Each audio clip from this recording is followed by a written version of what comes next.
Welcome to SRS రాస్. రేపటి Nifty expiry ఎలా ఉండబోతుందో చూద్దాం.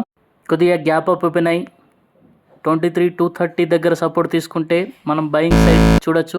అదేవిధంగా గ్యాప్ డౌన్ ఓపెన్ అయ్యి ఈ ట్రెండ్ లైన్ దగ్గర సపోర్ట్ తీసుకుంటే మనం బయింగ్ కోసం చూడొచ్చు. గ్యాప్ డౌన్ ఓపెన్ అయినప్పుడు హయ్యర్ లోను ఐడెంటిఫై చేసుకోవాలి. మార్కెట్ సేమ్ లెవెల్స్ దగ్గర ఓపెన్ అయినప్పుడు మనం ఒక డిప్ కోసం వెయిట్ చేయాలి. అప్ సైడ్ మొమెంటం దొరికితే క్యాప్చర్ చేయొచ్చు. మార్కెట్ సేమ్ లెవెల్స్ దగ్గర in case down side momentum కనిపిస్తే మనం ఒక పుల్ బ్యాక్ కోసం వెయిట్ చేయొచ్చు. అక్కడ నుంచి మళ్ళీ తిరిగి కిందికి సైడ్కు ప్రైస్ మూవ్ కావచ్చు.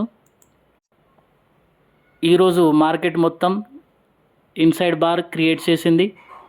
సో రేపు ఒక మంచి మొమెంటం రావచ్చు. ఎక్స్పైరీ చాలా మంచిగా గడవచ్చు.